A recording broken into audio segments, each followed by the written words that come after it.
Bienvenue, Bienvenue. donc c'est Madame Meyer.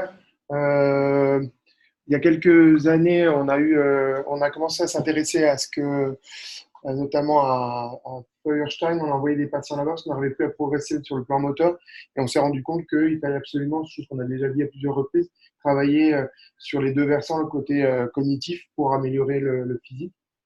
Et c'est comme ça que j'ai fait aussi la rencontre de Madame Mayer qui travaille en France, qui est intéressant pour vous, et qui va développer pendant 7 heures le sujet avec lequel elle travaille en fait tous les jours.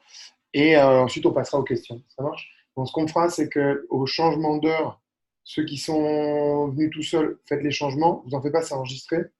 Et vous venez après. OK? Voilà, ils sont tout à vous. Très bien.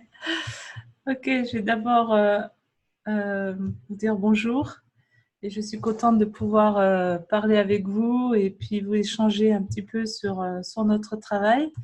Je vais vous montrer un petit peu d'où peuvent venir des difficultés d'apprentissage. Donc, apprentissage de toutes sortes, hein. Donc, je partage mon écran. Voilà, tout le monde voit bien. Là, je vais me mettre en vedette. Voilà. C'est bon, si jamais il y a un souci de connexion ou de visibilité, il suffit de me le dire. Donc, on va voir un petit peu d'où peuvent venir des difficultés d'apprentissage pour mieux les comprendre et mieux les traiter. D'abord, un peu pour me présenter, donc j'ai créé l'Institut Upbraining, Up qui vient de s'élever en anglais, Brain le cerveau et In qui indique une action. Donc, je travaille depuis maintenant 28 ans, donc avec des enfants en difficulté, à commencer par mon propre enfant.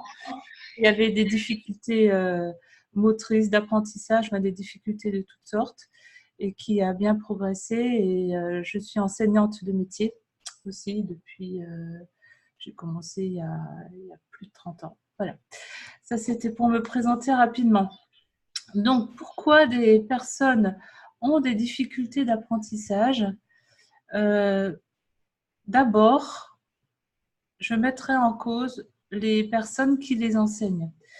Parce que certaines personnes ne savent pas que si l'enfant ou l'adulte ou l'adolescent n'arrive pas à apprendre, il s'agit de se remettre en cause soi-même. Donc ça, c'est la première chose qu'il s'agit de voir.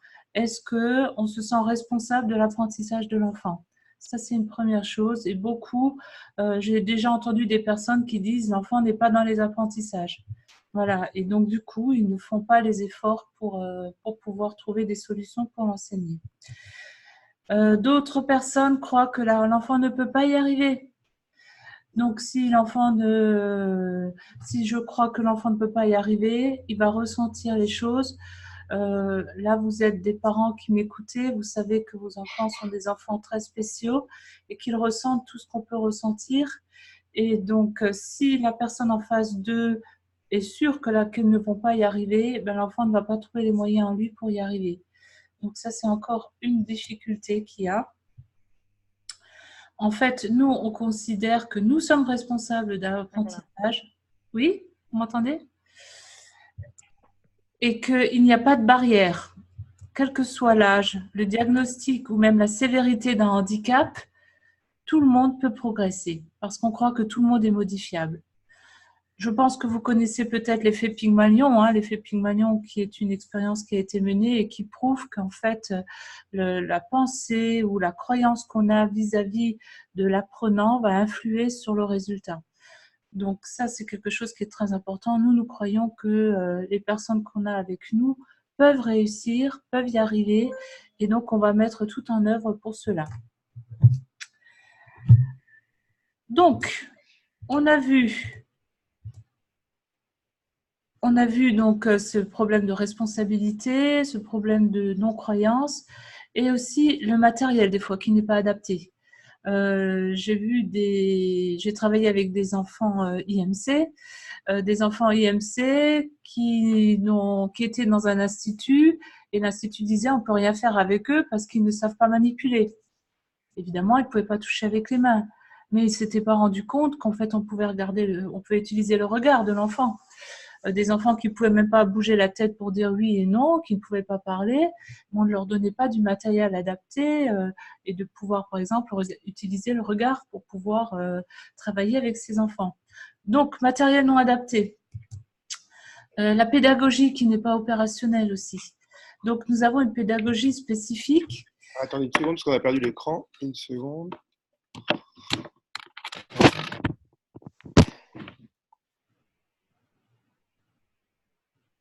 Il suffit Voilà, peut-être. c'est bon.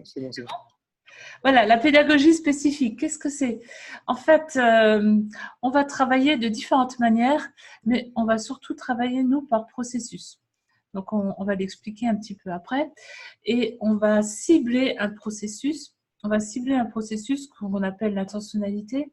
Et on va motiver l'enfant en donnant du sens. Donc ça, c'est quelque chose d'hyper important parce qu'en fait, on va associer le côté émotionnel au côté intellectuel. Vous savez bien que vous retenez davantage quand vous avez eu beaucoup de joie pour quelque chose ou quand il y a eu quelque chose d'extrêmement important. Vous ne vous souvenez sûrement pas de ce qui s'est passé il y a un an jour pour jour. Par contre, si je vous demande un événement très spécifique ou associé à une émotion, vous pourrez vous souvenir de ce qui s'est passé ce jour-là.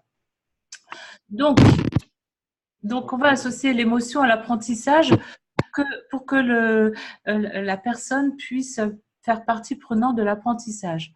D'autant plus que le siège de la mémoire est vraiment lié il est juste à côté du siège des émotions. Donc, neurologiquement, ça s'explique vraiment très bien.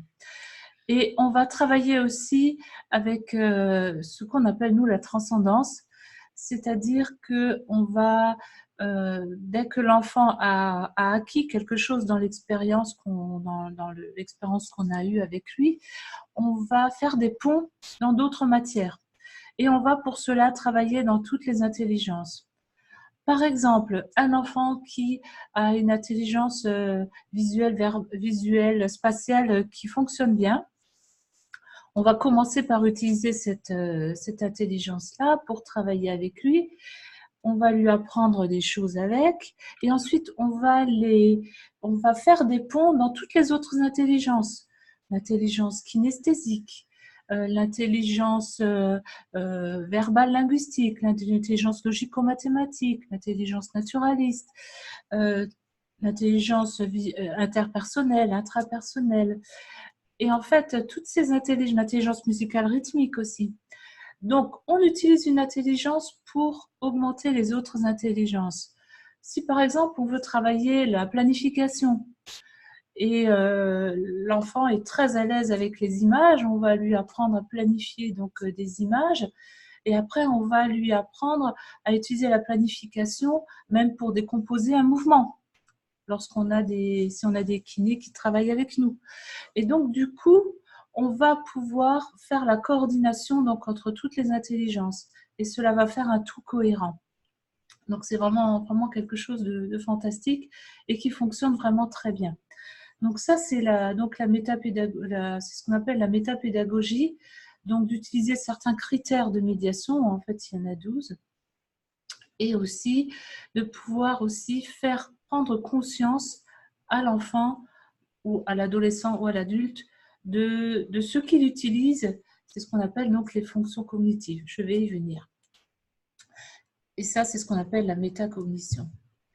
Donc, on va travailler sur les processus et pas sur le résultat. Si vous apprenez, par exemple, les tables de multiplication, vous avez peut-être pu les apprendre par cœur, mais si vous ne les utilisez pas, vous ne vous en souvenez plus. Tandis que nous, on va apprendre le processus, on va apprendre la décomposition du nombre, on va apprendre à comprendre le nombre, on va apprendre à comprendre ce que c'est qu'une multiplication, vraiment en profondeur, et à la comprendre dans toutes les intelligences. Et du coup, on a des résultats qui durent. Vous avez appris un jour à faire du vélo, vous avez appris à faire du vélo, si même pendant 10 ans, vous n'en faites plus, au bout de 10 ans, vous vous en souvenez encore. Par contre, si vous avez appris quelque chose, une poésie il y a 10 ans, si vous n'avez pas réactivé au niveau de la mémoire, 10 ans après, vous ne vous en souvenez plus. Donc ça, c'est quelque chose qui est vraiment très important, ce travail sur les processus. Parce que c'est là qu'on va faire un travail en profondeur et qui va durer. Donc, on a vu la pédagogie. Il s'agit de s'adapter aussi à la personne. Chaque personne a des intelligences particulières qui lui conviennent mieux que d'autres. Il s'agit de s'adapter à la personne, à ses difficultés, et on va prendre la personne pas seulement là où elle est, mais à un niveau juste un petit peu au-dessus. Donc, c'est la zone proximale de développement, hein, la zone, et cette ZPD de Vygotsky, on va l'utiliser, mais à un niveau juste un petit peu au-dessus, pour pouvoir à chaque fois permettre à l'apprenant de monter vers le haut. Donc, il s'agit, nous, on s'adapte donc aux différentes personnes. C'est pour cela qu'on demande des questionnaires les plus détaillés possibles aux parents. Et ensuite, en observant l'enfant, en travaillant avec, on s'adapte au fur et à mesure. Et on arrive aux fonctions cognitives dont on a parlé. Qu'est-ce que c'est que ces fonctions cognitives? On va voir une petite vidéo.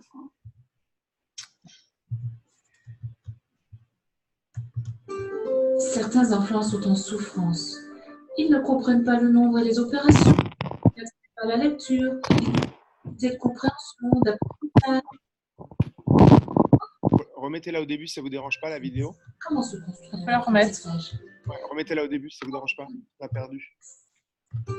Certains enfants sont en souffrance. Ils ne comprennent pas le nombre et les opérations. Ils n'acceptent pas la lecture. Ils ont des difficultés de compréhension, d'apprentissage. Pourquoi? Au fait, comment se construit un apprentissage? Nous avons d'abord besoin de base, les fonctions cognitives. Il y en a 29. Ce sont les processus qui permettent de bien réfléchir. Si les fonctions cognitives sont bien installées, alors nous pouvons construire des apprentissages. Le calcul, la lecture, la socialisation et tout ce qui utilise un raisonnement. L'apprentissage est alors durable parce que les processus ne s'oublient pas. Si les fonctions cognitives sont bien en place, l'enfant peut apprendre à apprendre. Mais que se passe-t-il si certaines fonctions cognitives sont déficientes? Si elles ne sont pas bien installées ou manquantes? L'apprentissage ne tient pas. Il s'écroule. La bonne nouvelle est qu'il est possible de mettre en place ces fonctions cognitives. Chaque enfant a droit à cette aide efficace et durable. Pour avoir un conseil gratuit. Alors, justement, donc ces fonctions cognitives, donc, il y en a 29. Il y en a 29 et on va travailler les fonctions cognitives avec cet enfant. Donc, ces fonctions cognitives sont inspirées de Feuerstein, mais bon, on a fait quelques petits changements. Et notamment, on les a présentées de différentes manières. Je vais arrêter le partage. Voilà, on les a présentées avec des tableaux, avec des images. Voilà, donc ceci, elles sont partagées donc un petit peu comme ceci. On a même fait des images en grand. Voilà, lorsqu'on travaille avec des enfants pour leur montrer donc les fonctions cognitives. Et aussi avec des petites gommettes aussi, lorsqu'on travaille. On a fait aussi des chansons, on a fait des gestes aussi, voilà, pour travailler, donc pour qu'il y ait toutes les manières d'appréhender ces fonctions cognitives. Donc, j'ai parlé de métacognition, on fait prendre conscience, donc ça c'est la manière de faire avec les personnes avec qui on travaille, on fait prendre conscience donc aux apprenants des fonctions, les fonctions cognitives qu'ils utilisent. Soit qu'ils utilisent, soit qu'ils n'ont pas utilisées. Parce que pour nous, l'erreur est source d'apprentissage. On va dire chouette, une erreur. Et quand on a une erreur, on va trouver les fonctions cognitives que l'enfant n'a pas utilisées. On va lui montrer, on va lui dire, voilà, maintenant, grâce à cela, tu as appris quelque chose, tu as appris cette fonction cognitive. On va lui expliquer comment utiliser cette fonction cognitive. Et du coup, l'enfant, il va pouvoir vérifier par lui-même et recommencer. Une autre chose aussi qui est importante dans la métacognition, c'est qu'en fait, on ne va pas dire à l'enfant c'est correct ou c'est pas correct. Vu qu'on travaille sur les processus, tout est source d'apprentissage. Donc, il y a une fonction cognitive qui permet d'apprendre à vérifier. Et si l'enfant n'a pas vérifié par lui-même, on va lui demander de vérifier par lui-même. On va lui donner des stratégies pour vérifier par lui-même. Et à ce moment-là, comme il va vérifier par lui-même, il va se rendre compte lui-même donc des erreurs. Et ça, c'est quelque chose d'hyper important parce que nous, notre but, c'est que les enfants apprennent à devenir autonomes, mais autonomes aussi dans leur apprentissage. Et l'autonomie passe aussi par le fait qu'il n'ait plus besoin de nous. Au début, on va être très proche, mais on va peu à peu faire en sorte que l'enfant va s'autonomiser donc dans l'apprentissage, donc avec ses fonctions cognitives. Ça peut prendre plus ou moins de temps, mais peu à peu, on arrive à le faire et on a des résultats fantastiques. Donc, qu'est-ce que je voulais encore vous montrer? Je vais encore vous partager quelque chose. Voilà.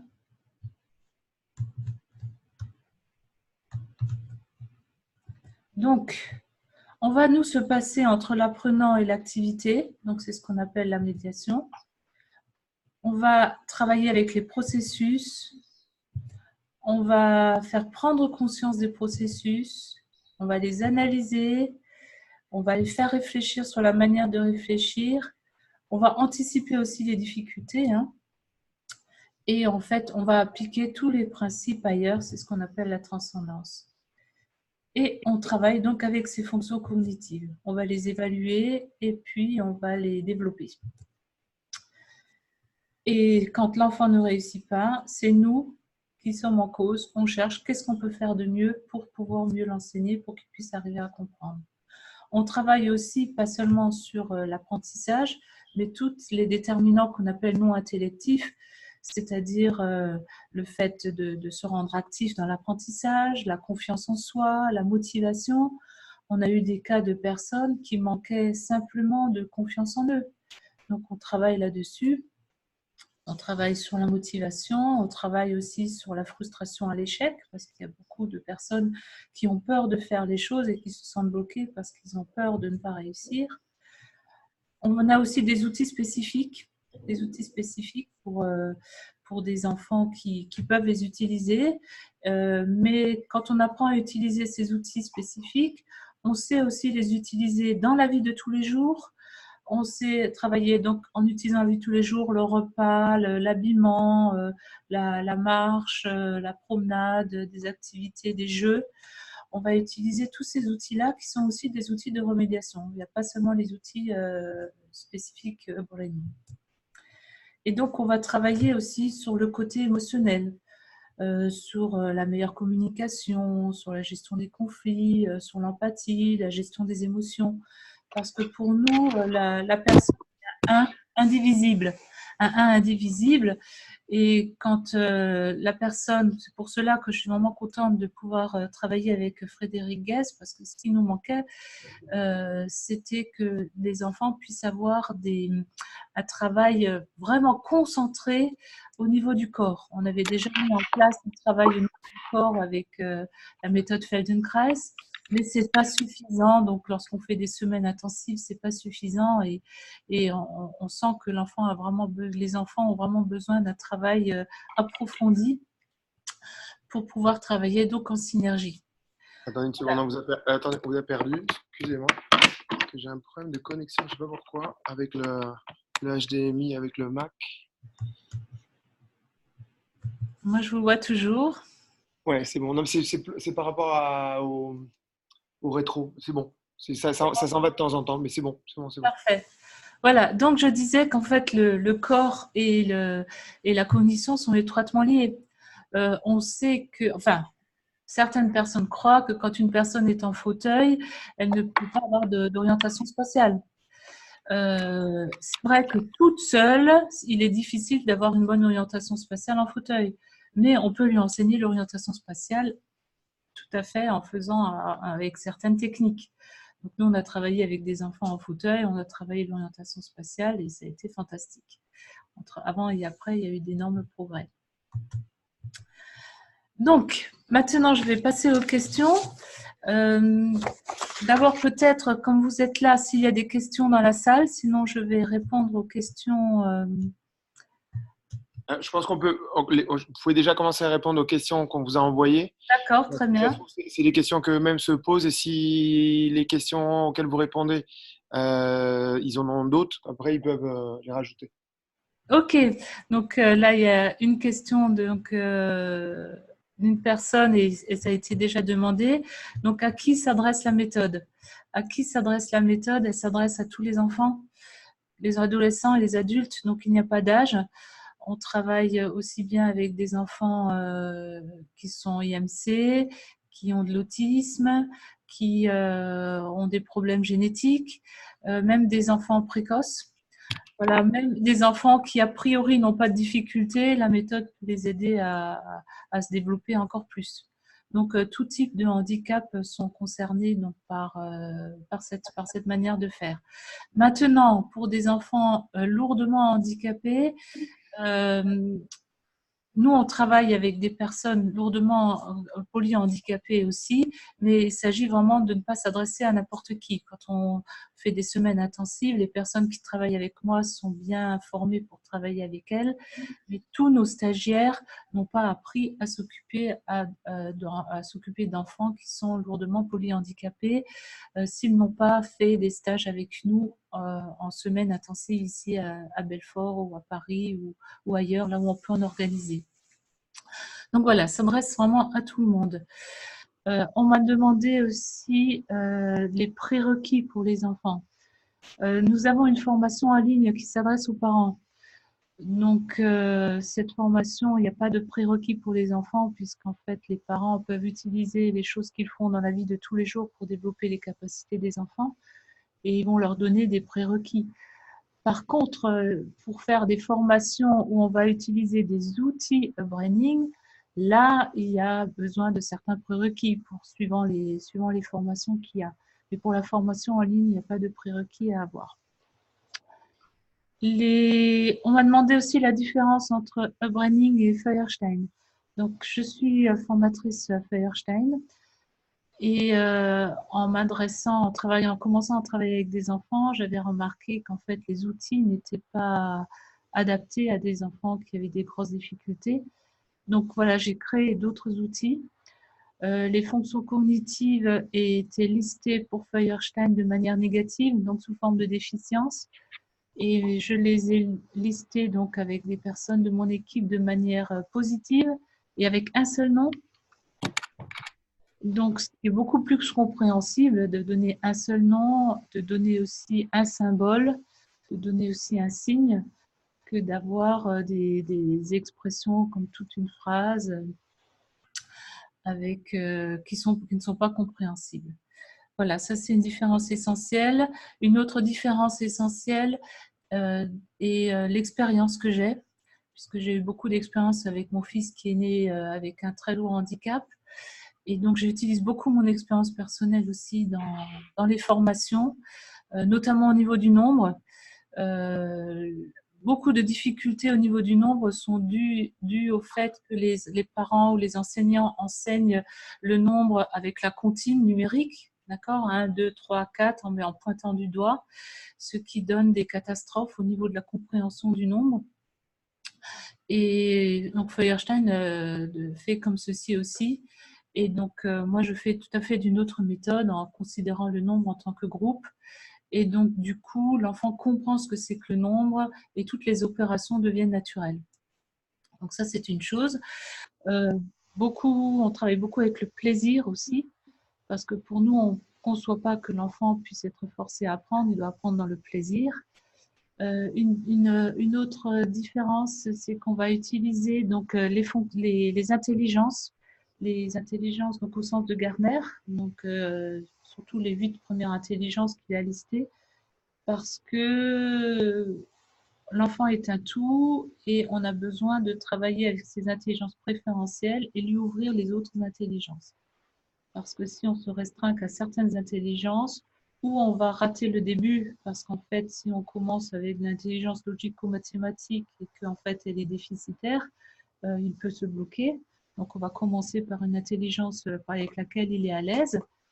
Et à ce moment-là, on va pouvoir lui ouvrir peu à peu les autres intelligences. Et on a des enfants qui souffrent donc à toutes les intelligences, qui découvrent par exemple l'intelligence musicale rythmique alors qu'ils pensaient qu'ils n'étaient pas du tout capables. Voilà, ça c'est donc une différence. Donc ça c'est les différences essentielles. Hein.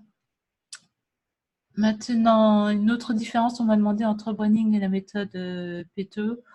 Donc, les conduites cognitives. En fait, nous, on travaille essentiellement au niveau de l'intellect. Donc, on va utiliser le cerveau. Personnellement, même si on fait faire, on nous demande aux parents de faire du quatre pattes ou des choses, de ramper, du quatre pattes, etc. Et même si je l'ai pratiqué, je ne suis pas spécialiste là-dedans. Je ne suis pas ostéopathe, par exemple. Je sais aussi qu'il y a des méthodes aussi sur les, on appelle ça, ouais, il y a de l'ostéopathie, il y a différentes méthodes que Frédéric Guest pourra vous expliquer mieux que moi. Et il y a beaucoup de choses pour lesquelles je ne suis pas formée, donc je ne veux pas faire voilà, du toucher à tout. Je préfère utiliser des personnes qui savent bien. Donc, on travaille, pour nous, comme le corps est lié à l'intellect, on va travailler, à l'intellect et l'émotionnel, on va travailler aussi avec des personnes donc, qui s'y connaissent bien. On va utiliser aussi une chose importante. Donc ça, pour nous, c'est essentiel. Des fois aussi, de donner des conseils sur l'alimentation aussi aux parents. Ça me paraît aussi essentiel parce que l'alimentation, c'est ce qui rentre dans le corps et il est absolument essentiel que les enfants utilisent de bonnes choses pour eux pour pouvoir avoir un meilleur corps possible. Si le corps n'est pas en état, le cerveau ne peut pas bien travailler non plus. Alors, ensuite, une autre question qu'on vient de me poser, comment se passent les intensifs? Alors, en semaine intensive, nous sommes à plusieurs à travailler. Nous travaillons en individuel. La méthode peut s'appliquer en groupe, bien sûr. On peut travailler avec des classes. Moi, j'ai utilisé des classes, j'ai travaillé en classe. Mais là, en intensif, on travaille en individuel. Donc, on est à plusieurs et on travaille par séance où les apprenants viennent d'un métapédagogue à un autre. Et on va travailler, certains sont plus spécialistes que d'autres. Moi, je suis plus spécialiste dans le calcul, d'autres qui sont plus spécialistes dans la lecture, d'autres qui sont plus spécialistes pour intégrer, pour enseigner les fonctions cognitives d'une manière globale, d'autres qui sont plus spécialistes pour travailler avec des jeux. Voilà, donc l'enfant va passer donc d'une salle à l'autre en travaillant avec différentes personnes, donc ça évite la monotonie. Et en même temps, nous travaillons en équipe, c'est-à-dire que quand on prépare les séances, on sait ce que chacun va faire. Donc la veille, chacun sait ce que l'autre va faire, donc on travaille en unité. Et ça, c'est vraiment quelque chose de très important, que l'enfant ressente une unité. Parce que par exemple, on peut avoir une seule intentionnalité et donc on va travailler sur un processus, mais avec plein de manières différentes. Donc du coup, ça va se cristalliser beaucoup mieux. Donc, on m'a demandé aussi les horaires. Donc, on s'adapte donc aux différents enfants qui viennent. Donc, on ne prend pas plus que 5 enfants à chaque fois. On donne aussi un bilan personnalisé après pour continuer à la maison à travailler. On a demandé les horaires. Les horaires, c'est de 9h à 17h, voilà, avec une pause à midi et des petites pauses entre chaque séance. Qu'est-ce qu'on m'a demandé aussi? Si les parents, on veut que les parents assistent à nos séances parce que pour nous, on ne peut pas travailler sans les parents. Les parents, c'est eux qui connaissent aussi bien l'enfant. Donc, on veut que les parents puissent assister. Alors, des fois, il y a certains enfants ou certains adolescents qui refusent que les parents assistent. À ce moment-là, on a des caméras dans les salles et les parents peuvent voir la séance donc via caméra interposée. Mais c'est absolument essentiel que les parents voient comment ça se passe parce qu'en même temps, c'est formateur. Et d'ailleurs, les parents ont un certificat d'une formation. On me demande de revenir sur les principes nutritionnels de base et les besoins alimentaires pour les enfants IMC et leurs apprentissages. Je pense que ce n'est pas trop le lieu ici de cette conférence. Il y a des choses de base. Pour des enfants IMC, je pense qu'on pourra en parler d'une manière, ça dépend des enfants. Il y a des parents qui font des régimes spéciaux. Ce qui est très important, c'est d'avoir un régime équilibré, ça c'est sûr. Il y a beaucoup de... Et puis après, il y a des enfants, des fois, qui ont des difficultés de concentration. Donc là, on leur demande d'éviter les phosphates. Voilà, on vous demande de faire des essais de 3 jours, de 3-4 jours. Et puis, comme ça, les parents peuvent voir à chaque fois si c'est quelque chose qui leur convient ou pas. Parce que des fois, il y a des aliments comme le sucre blanc qui sont des véritables poisons pour l'organisme. Donc, on va peut-être pas parler de tous les principes nutritionnels ici, c'est pas le but. On va parler plutôt d'une manière générale. Mais c'est très important d'avoir un régime alimentaire équilibré et que ce soit de la nutrition et pas juste nourrir. La différence entre nourrir et nutrir. Vous voulez qu'on passe à quelques questions du public? Oui, tout à fait. Alors, vous avez la question de Miguel qui est devant là, en blanc, qui demandait en fait où se situaient les centres, parce que vous avez dit que vous faisiez des formations à Paris et à Belfort. Et où sont les centres en réalité où vous Alors actuellement, on a un centre à Belfort, donc qui est bien équipé. À Paris, c'est une association qui organise donc notre venue. Donc, ils louent des locaux. Et à Bordeaux, on est en train de trouver des locaux aussi pour pouvoir faire des formations. Mais en fait, on peut se déplacer partout du moment qu'il y ait des locaux. Voilà, ça c'est à savoir. Qu'il y ait des locaux adaptés et plusieurs salles disponibles. Donc à Paris, on se déplace avec notre matériel, nos valises. C'est moins pratique qu'ici parce qu'ici tout est là. Mais on peut se déplacer du moment qu'on trouve des locaux. Est-ce que je réponds à votre question? Mais sinon, le vrai centre de métapédagogie est à Belfort. Une autre question, monsieur? Oui. Vous parliez de formation en ligne. Oui. Exactement sur ces formations en ligne. Il y a une question par rapport aux formations en ligne. En quoi ça consiste Alors, en quoi ça consiste? Donc, la formation en ligne est une formation qui s'adresse aux parents, mais aussi à des professionnels et qui donne les bases de la théorie et comment les appliquer donc, dans la vie de tous les jours. Donc, ce sont des vidéos qui sont enregistrées. Il y a aussi des PDF. Et ces vidéos enregistrées permettent de regarder les vidéos à votre rythme. Il y a aussi des entraînements donc à m'envoyer, donc c'est personnalisé. Il y a aussi des forums où on peut poser des questions donc à toute la communauté.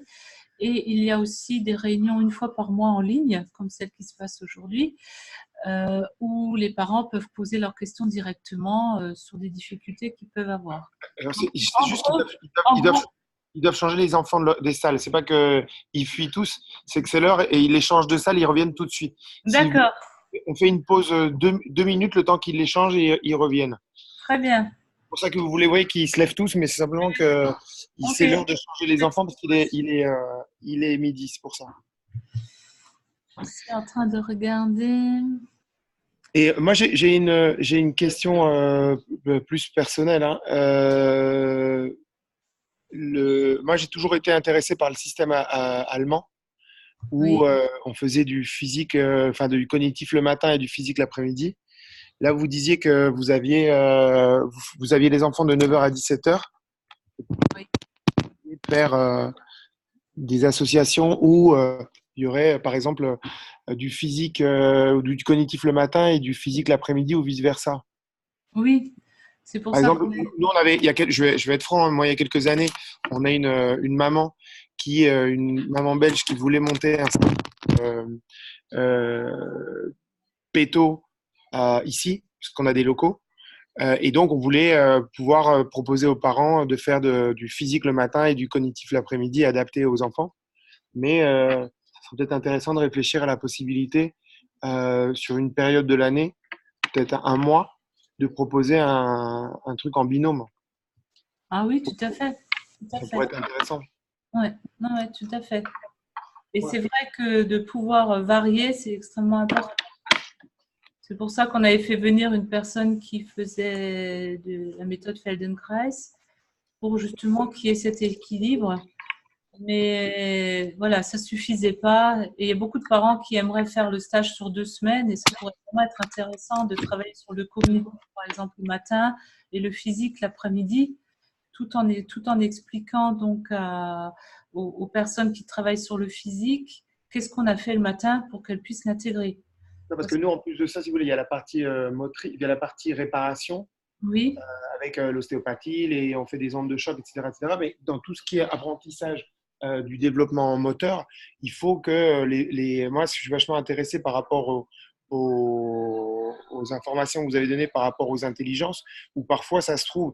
Nous, on a eu le problème avec la vue, notamment, il y avait beaucoup d'enfants qui étaient mal testés. Donc, maintenant, on fait intervenir une optométriste comportementale et on se rend compte qu'il y a des enfants qui avaient des lunettes absolument pas adaptées. En fait, ils ne voyaient pas l'écran ou le tableau du maître. Et on se dit, c'est quand même dommage que l'enfant ait pris du retard, tout simplement parce qu'il n'a pas été détecté son problème oculomoteur, voire visuel. Et ça c'est quand même hallucinant. On travaille beaucoup aussi en épigénétique avec la problématique des métaux lourds. oui. Parce que si l'enfant il a une difficulté de concentration, il aura des difficultés d'apprentissage. Mais au-delà de ça, je suis persuadé, et nous, c'est pas, même moi, je suis enseignant, mais on ne nous enseigne pas ces différents types d'intelligence, ou en tout cas, on n'a pas cette finesse. C'est pas notre métier. Mais de se dire que finalement, arriver à comprendre un enfant pour qu'ensuite, quand on lui montre un exercice, comprendre comment il fonctionne pour qu'il l'intègre, eh ben, ça se trouve, on perd du temps en faisant à l'ancienne parce qu'on n'a pas la formation. Pour ça, je vous dis que moi, je suis tout à fait convaincu au vu des retours d'enfants qui ont fait notamment Feuerstein, mais je suis sûr avec Upbraining, ce sera mieux, qu'on pourrait gagner du temps. Tout à Et, fait. On peut adapter. Dans les deux sens. Dans les deux sens. Parce que nous, on a une salle. Ouais. Très, si, il y a monsieur Miguel qui est là, demande en fait si ça peut, quel type d'association peut être fait avec le Padovan. Alors, on a des enfants qu'on a envoyés chez des praticiens Padovan, parce qu'en fait, et on a une praticienne Padovan qui nous envoie des enfants aussi. Donc, évidemment, ça s'associe très bien. Ça s'associe très bien. Et j'ai une praticienne Padovan, une kiné Padovan qui est venue se former donc chez nous pour pouvoir parler aux parents de ce qui se passe. Parce qu'en fait, dans Padovan, on intègre les choses. Il y a aussi des petites comptines, il y a des petites choses. Mais si on peut tout intégrer en une seule chose, j'ai vu un centre en Angleterre où, au niveau de la kiné, de la motricité, de la psychomotricité, et les fonctions cognitives. Donc, il y avait de la planification, il y avait de la comparaison, et donc c'est quelque chose qui est vraiment superbe de pouvoir l'utiliser.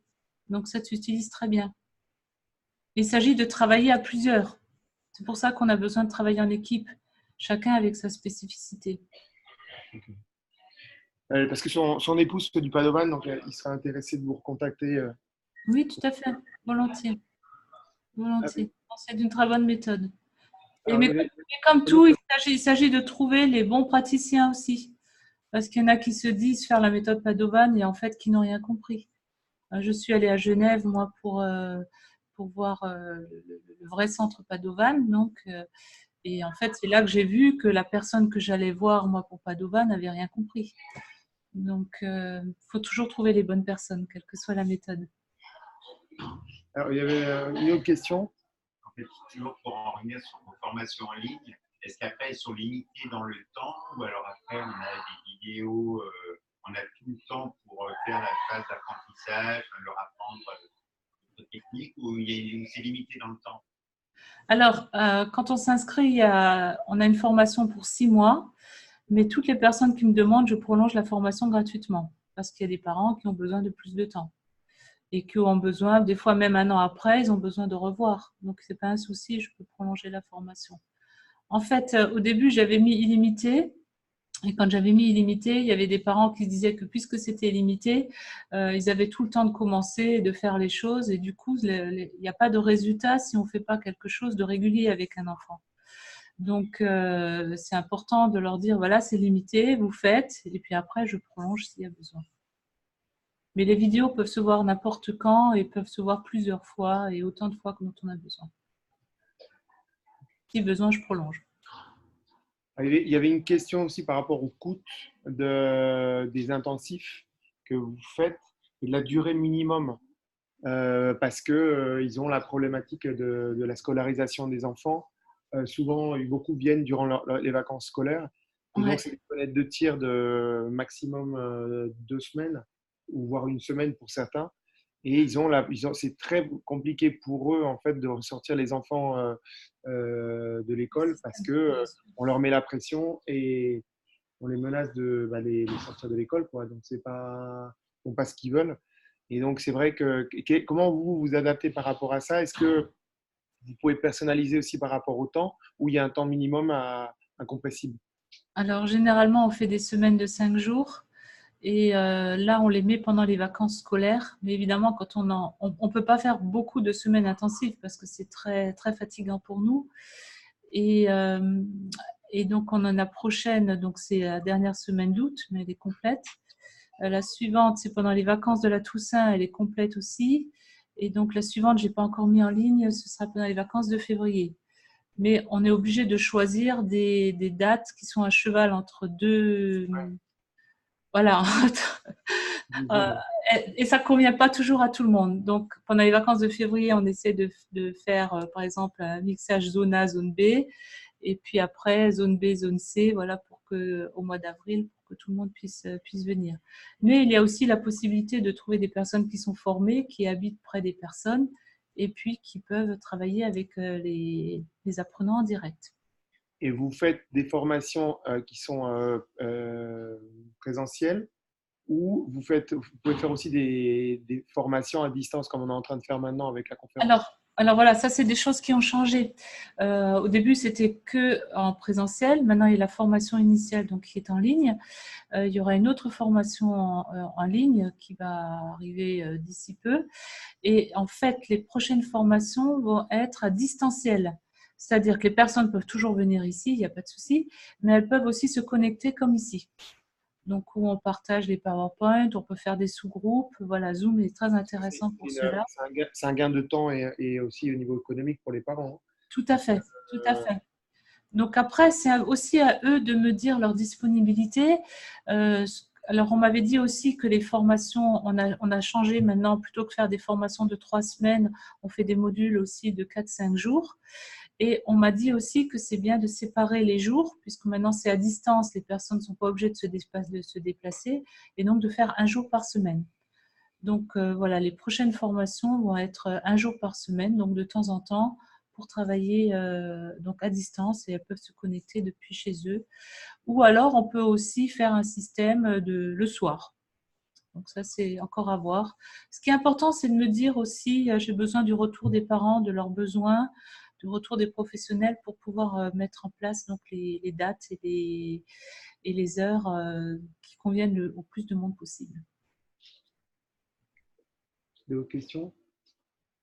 Parler aussi du coût de la formation. Alors, le coût des formations, peut-être, si vous faites des formations d'une semaine, qu'est-ce que ça coûte à la semaine? Alors, le coût de la formation en ligne de mémoire, il est à 290 €. Voilà. Et pour les formations en ligne, les modules de la semaine, les formations, donc module 1, module 2, etc., c'est à peu près dans les 1 200 € Par semaine. par semaine. Par semaine. Et donc, on est, Pour les parents, il y a un tarif préférentiel pour les parents. en termes c'est de 9h à 5h le soir avec une pause. Alors, c'est pas, ça, je parle des formations pour pouvoir enseigner, pouvoir Ok. pratiquer. Alors, la formation de la semaine intensive où on travaille avec les enfants et les parents se forment en pratique, celle-là, elle a un coût plus élevé parce que je fais venir des personnes d'un peu partout en France qui viennent m'aider, donc des personnes donc très chevronnées. Et donc là, c'est un coût qui est plus élevé. C'est dans les 2400 € la semaine, voilà, plus le bilan, si les parents le désirent. Et on est en train de mettre en place une association pour pouvoir réduire ce coût, c'est-à-dire une association qui sera chargée de récolter des fonds pour pouvoir réduire le coût pour les parents. Actuellement, il y a beaucoup de parents qui font des associations et qui payent avec leur association ou qui utilisent des associations pour les aider. Il y a aussi d'autres associations avec qui nous travaillons, comme l'association Neuf de Cœur, qui aide aussi les parents. Après, demander à la MDPH au niveau des parents, ils le savent que c'est long et laborieux. Ils ont des fois des remboursements, mais c'est pas tout de suite. Donc, c'est pour cela qu'on essaie de trouver d'autres solutions. Après, il y a des associations comme la Fondation Orange aussi qui aident. Voilà, mais on essaie de trouver des choses pour réduire les coûts au maximum pour les parents. Mais je suis consciente. Et le bilan, il y avait une question par rapport. Donc, le coût du bilan et le temps pour faire un bilan avec un enfant, ça se passe comment? Alors, le bilan, c'est un bilan écrit hein, qui a à peu près une dizaine de pages. Le bilan, en fait, c'est la rédaction qui prend du temps. Le bilan, en fait, quand on travaille avec l'enfant, on écrit nos notes. Et après, il y a la rédaction du bilan et donner le bilan aux parents. Et c'est un coût de 350 €. Et le temps, ça dure combien de temps le bilan? C'est-à-dire que ça se passe comment Ah non, exactement? mais en fait, on utilise ce qu'on a fait, nos notes, pour écrire le bilan. Tout le travail, donc, c'est pas quelque chose qu'on va faire en plus, ça se fait pendant la semaine intensive. D'accord. Donc, vous recevez en fait, parce que j'avais cru à un moment donné que il y avait des bilans qui étaient faits à Paris. Donc les gens y allaient, ils passaient une matinée par exemple. Vous, je ne parle pas de la rédaction du bilan lui-même, mais le test en lui-même, il dure combien de temps avec l'enfant? En fait, enfin, j'ai déjà fait des bilans, que les bilans. Mais en fait, ce que j'ai remarqué, c'est que c'est pas tellement intéressant. Ce qui est intéressant, c'est de travailler avec l'enfant pour voir comment est-ce qu'on peut faire et que les parents regardent. Donc, c'est ça qui va apparaître dans le bilan. De faire la liste des fonctions cognitives déficientes, c'est pas quelque chose qui va aider les parents. Par contre, dire sur quelles fonctions cognitives on a travaillé et comment on va arriver à les développer, parce que tout de suite, on voit les fonctions cognitives déficientes chez les enfants et on va dire aux parents comment les développer. Et dans ce bilan apparaît ce côté-là positif. Et c'est un bilan qui permet aussi où on va parler des points forts aussi de l'enfant et qui vont pouvoir être donnés pour pouvoir continuer et donner éventuellement aux instituteurs, enfin au personnel enseignant. Et c'est pas un bilan, euh, comment dire, où on va lister la liste des fonctions cognitives et dire voilà, celle-là est déficiente, celle-là est déficiente. On le fait pour nous, pour certaines choses, mais on va travailler tout de suite dessus pour pouvoir les renforcer. Parce que nous, faire un vrai bilan, ça prendrait 3-4 jours. Et on n'aurait que le bilan. OK? Et ça, c'est quelque chose qui, pour moi, ne va pas forcément aider les parents. Par contre, si on leur dit comment faire pour travailler, quelles sont les fonctions cognitives les plus importantes à travailler, ça, pour moi, c'est important, plutôt que de faire un bilan exhaustif avec toutes les fonctions cognitives. Il s'agit déjà de leur montrer sur quoi on va cibler donc le travail pour Et pouvoir tout de suite avoir des résultats.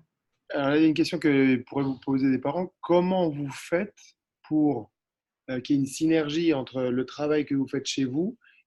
Ensuite, c'est transmis à l'école ou vous êtes vous dans l'attente que dans l'IME, le professeur essaye d'utiliser des outils ou comment, parce que ils vont dire bon, on fait un truc comme ça, mais le reste du temps, alors, où on considère qu'il n'y aura pas du tout de suivi avec le corps enseignant des écoles, et dans ce cas-là, eux, à la maison, un peu comme un soutien, ils vont organiser ce qu'ils apprennent chez vous.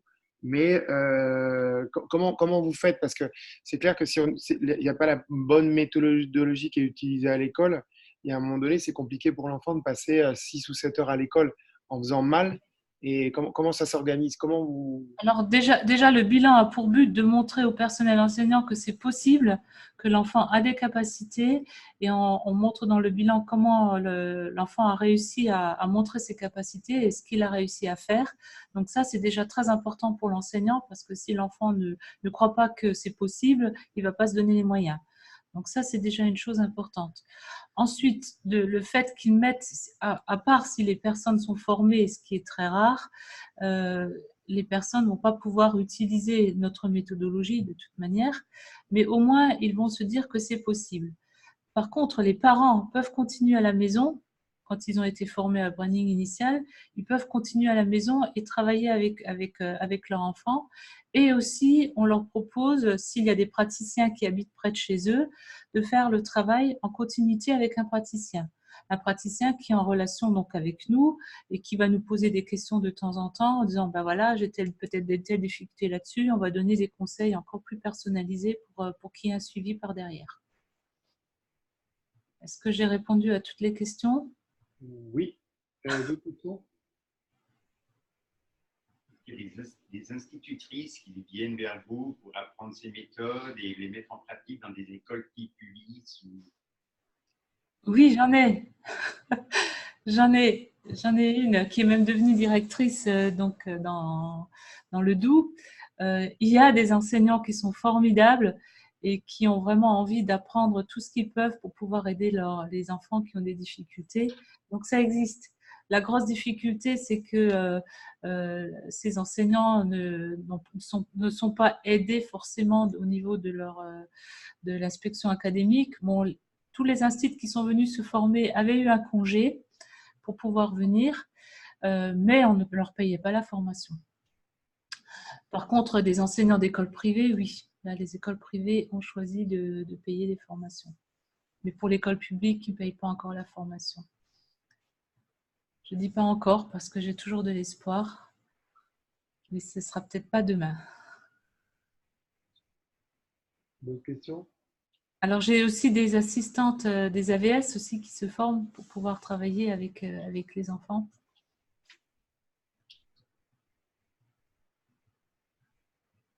Ok. D'autres questions? Donc, on m'a demandé aussi si je projetais de créer une école affiliée à l'éducation nationale. Oui, c'est toujours dans nos projets. C'est toujours dans nos projets. Le mieux, ce serait de se greffer sur une école existante. Donc, on avait commencé avec une école Freinet. Mais bon, après, à la suite de problèmes de moyens financiers, on a dû arrêter. Mais c'est tout à fait dans notre optique. Non, parce qu'on a un networking qui est quand même assez important et l'idée, qui serait intéressante, je pense, pour les enfants, ce serait d'avoir une école pilote Oui, où on pourrait voir au bout de quelques années, justement, l'évolution des enfants qui sortent de ces écoles-là et se dire que finalement, ce modèle, il est peut-être reproduisible dans d'autres endroits et parce qu'on trouve que par rapport au handicap, les coûts des écoles sont très importants. Donc, on ne comprend pas, nous, personnellement, où va l'argent parce que c'est très cher. Et donc, on se dit, quitte à les mettre dans une école, autant qu'ils apprennent, quoi. alors il y a une personne sur Paris qui est en train de monter une école. Donc, s'il y a des personnes qui sont intéressées sur Paris, qu'ils me contactent, je les mettrai en relation donc, avec cette personne. Okay.